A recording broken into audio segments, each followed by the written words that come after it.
Assalamualaikum warahmatullahi wabarakatuh. Nama saya Muhammad Azim bin Muhammad Nasir. Saya dari kelas 6 BS1.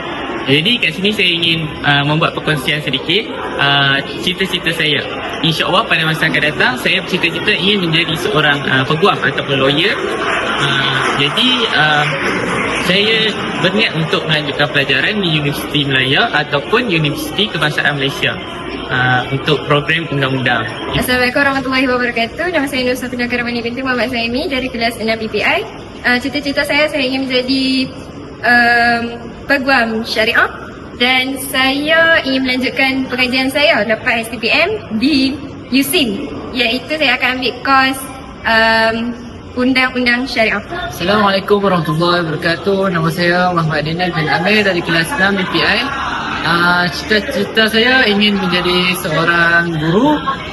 Saya ingin masuk ke Universiti USI Perak, dan saya ingin mengambil kos bahasa Arab. Okay, Assalamualaikum warahmatullahi wabarakatuh.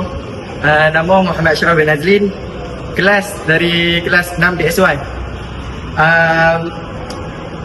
Cita-cita saya menjadi pegawai Bank Islam, Universiti Imtian, Universiti Melaya ataupun Universiti Kebangsaan Malaysia.